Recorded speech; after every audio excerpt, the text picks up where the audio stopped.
Hello, friends. Good morning. Welcome to another episode of Heart to Heart with Institute. Trust you've been well. Trust you've been good. Trust life has treated you well. Hmm. So, even if you've had some not so great experiences, quote and unquote, one of the things I want to talk to you about, which I've learned over the period of the past few months, is that there really is no bad or good experience. What we term as bad or good experience is what we the way we've seen it. So if you had an experience, it's you can either choose to call it a good or a bad experience depending on how you interpret it. Somebody hits a leg on the stone and say, "Oh, I should have been careful." Somebody hits a leg on the stone and say, "Oh, that's a bad experience. It means something bad is going to happen." Well, the law of attraction. What you think is what you attract, right? So you want to start from today saying, "Oh, I had a great day. Oh, there's some lessons I learned along the way.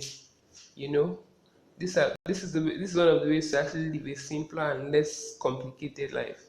Instead of saying, "Ah, I had a bad day," or "This is a bad thing to happen to me." Instead, say, "Oh, what's the lesson in this for me? What point should I get from this? Or is there something I need to avoid?" Do you understand? All right, that's great. So I want to introduce like another segment where I'll do like reviews on books or share lessons from books I'm reading.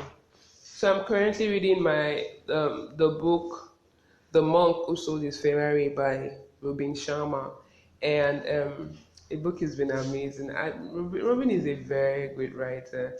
Reading his two books, and I've read two of his books, and it's been amazing. The power, the way he writes. So many times, like the leader had no title. I'm not done with that, so I'm going to finish reading that this week, and also finish reading my The Monk Who Sold His Ferrari this week too. He uses stories to tell important virtue values, to share important lessons, and it's so amazing. I mean, reading this book has been transforming for me. It showed me so many amazing things that I probably knew before, but I wasn't practicing enough. It made it simpler to do. So I want to share with you um, the 10 rituals for radiant living. Rituals, not like going to kill somebody. Rituals, what you do repeatedly. So in the book, The Monk Who Sold His Ferrari, the book is centered around the story of a man called Julian Mansell. And Julian Mansell was a very hot shot gun lawyer.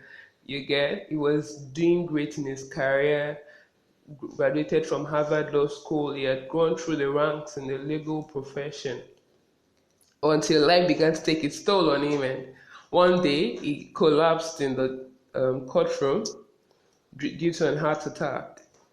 And that was like the beginning of his transformation because he could have died. He had like a heart attack. So life had taken its toll on him. It's like a litigator, a very, very great litigator, but life took its toll on him and he collapsed one day in the courtroom.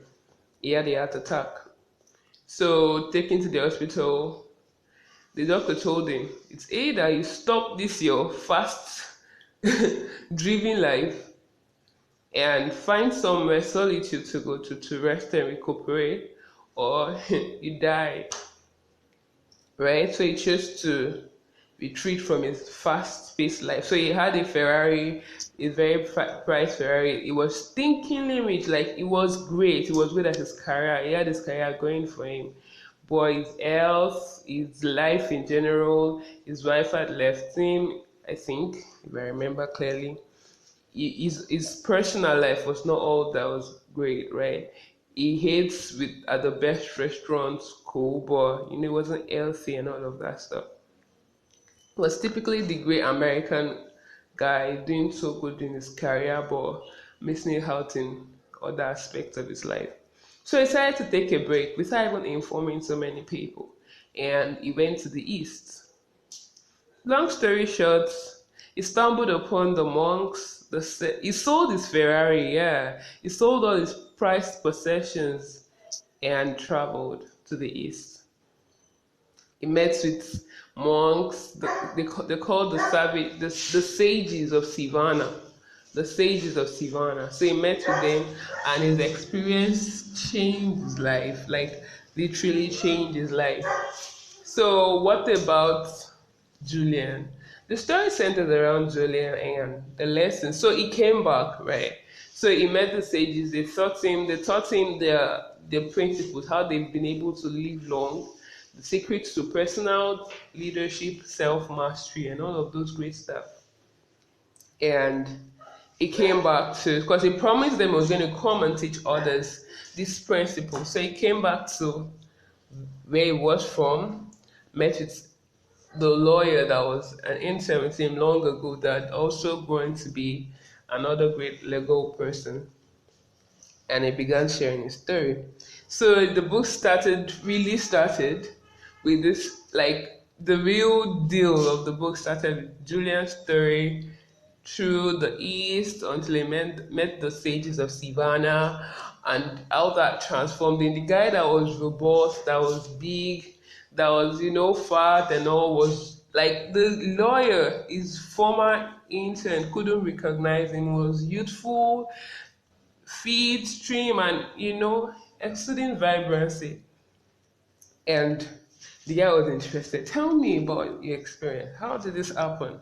So basically, you might have to go grab the book for you to get all the gist. But yeah, these are 10 secrets or rituals to radiant living. Number one, the ritual of solitude, in no particular order.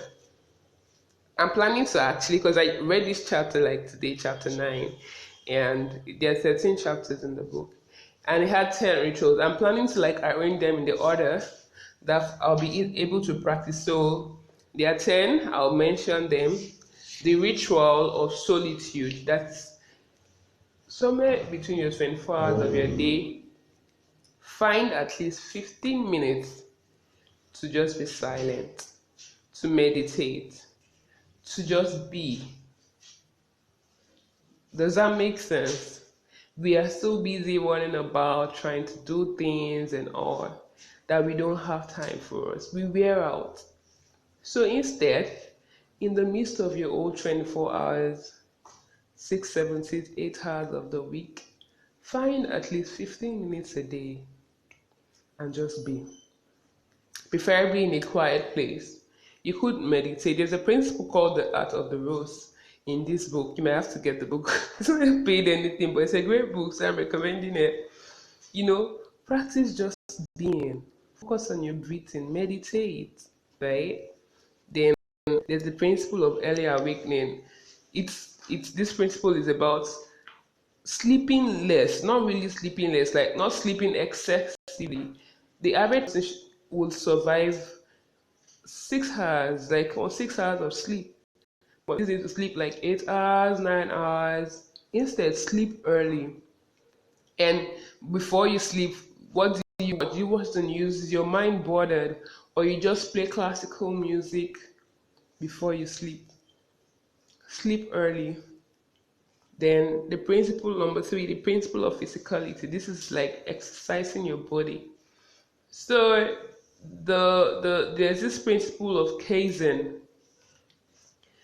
Kaizen is a rule that is about continuous and never-ending improvement on your mind, soul, and body. Improving yourself in your mind, soul, and body. So when you practice a lot of solitude, you're improving your mind. When you practice physicality, you're improving your body. That's exercising every day, every day. Then there's a principle of life nourishment. This one is about eating healthy, preferable vegetables. I'm not so keen on vegetables. It says the sages, they feed on just vegetarian diet. Well, for someone like us that maybe if you're not so keen on being vegetarian, the advice is that you take like salad with your food, fruits for dessert, at least to like complement your diet, right? Then there's a rule or ritual of abundant knowledge. This says that you should read at least 30 minutes, and not just read anything. Read books that will inspire you, that will make you better and help you to make others better. So read at least 30 minutes a day. Then there's the ritual of personal reflection. Find time at the end of the day to reflect on how your day went. You might want to write out the highlights of your day, how you reacted. Is there something you need to work on? Basically. So reflect at the end of each day before you sleep. Then the principle of music, this one is beautiful. I love music. So like play music, calm, cool music that will keep you sane. Then there's a ritual of spoken word, like self-assurance, self-talk, positive talk, talking to yourself positively. There's a ritual of congruent character. So this is one where you build a solid and reputable character, build your mind, build your soul, instill self-discipline, integrity, honesty into yourself.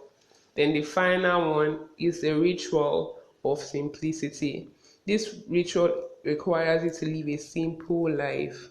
You don't have to focus on so many things, a fast life. You don't have time to enjoy the little things, the little experiences.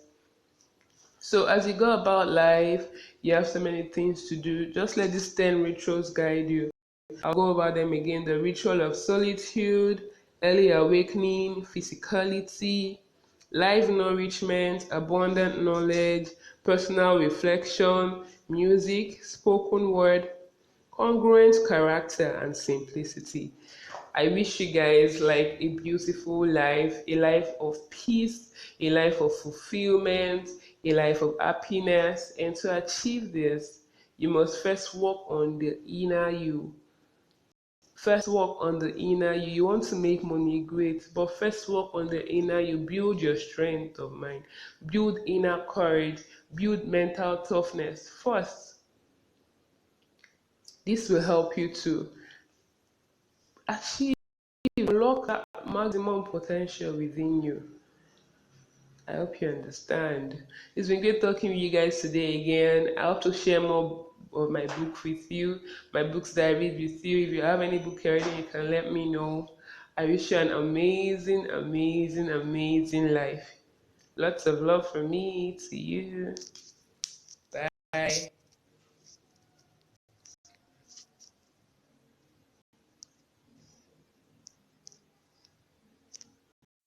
Hi guys, good afternoon or good day, wherever you are listening from. Welcome to another episode of Art to Heart Institute. How's your day going? How's life been with you? Trust you've been good. Okay, it's good to be here back with you guys again. So in this segment, looking at books and books reviews. So I just want to share with you guys some of the points I'm learning from my current read, which is, can you guess? Okay, not. Maybe not. Okay, maybe. Okay, alright, so the title is The Richest Man in Babylon. Yeah, I know you would have seen the title somewhere, or you may have even come across the book by George S. Clason. I hope I got that right. So I had known about this book for a while, but I just didn't get around to reading it. But somehow my housemate got the hard copy, and I decided to pick it up yesterday. Trust me, first thing is the feedback, so the thing about when you pick up a book and then you can already judge whether you like the book or not. So immediate feedback from the book. Let me call it feedback. And then I pick it up, open the first chapter, and already I'm hooked. So if you don't know, I love fiction. I love reading stories. I love reading about stories about history. I just love reading stories. So this book is if you read Smart Money Woman by R.S.L. Good, this book is it's in a story or parable form. And that's how it started. It started with the story of a man that is sitting outside his house. He builds chariots. So the story is focused in Babylon, of course. It's like a parable around Babylon, and it being the richest country at the time. So there's this man that is like the chariot builder for the king and all the rich men, and he was thinking and all of that. So the story is also centered around personal finance advice, and so it's really practical because of the way the story is put together, or parable if you prefer that. So to tell you how engrossed I was like in few minutes I was already in chapter 3. I had to drop the book because I was rushing for another meeting, but it was that captivating. I think it's a good read. I probably would do like a short point story or feedback to you guys soon, but I thought to share with you that Richest Man in Babylon is such a great read. So even from chapter 1, so you can see a man that gets dissatisfied with his current situation. He was used to that situation for a while, but then something triggers in his mind or in his brain, and like a light bulb moment, and then he's like, why am I like this? I'm building chariots for these rich guys, but I barely have enough to eat and feed my family. And then his friend comes over and then he discusses with his friend. So first and foremost is the dissatisfaction where he is. And then he has a friend that he can actually talk to about this, that can actually bring up suggestions about what he can do. So that's chapter 1, basically a man desiring gold. Gold, like that's the currency days at the time. So move on to chapter 2. So at chapter 1 they concluded that this is one of our friends that used to be with us when we were growing up, but then he somehow just broke out from all of us and became very, very wealthy. And that man became like the richest man in Babylon. And he's our friend. Let's go talk to him. Let's ask him, how did you do it? You know, that kind of thing. So they decided to take some friends along to go meet the guy, the richest man. So I can't forget his name because he was the richest man. His name is Arkad, like Arkad. So they do that and then they go meet him, and then the good thing about this guy is that he starts telling them the story. So yeah, that's the way. So he told them the story. Actually, I'll tell you something later. And then things came up again. The king also invited, so in chapter 3 the king invited him to also teach these principles to the community guys. So the first principle that really, something I really relate to it is keep a part of what you earn. So the guys were like, I already keep what I earn. I mean, what I earn is mine. But the guy's like, are you sure it's yours? Does it not go to this guy when you buy this, when you buy that? So like for every 10 parts, so if you earn like 10, let's just 10 shillings, keep 1 shilling. So spend just 9. Always keep a part of what you earn. So always save, and then whatever that thing you keep, let it bear children and let it invest it, let it bear more. Do you understand? So that's a little breakdown or recap of what I've read so far in The Richest Man in Babylon. Have you read it? Did you like it? So share with me. Alright guys, see you in the next episode.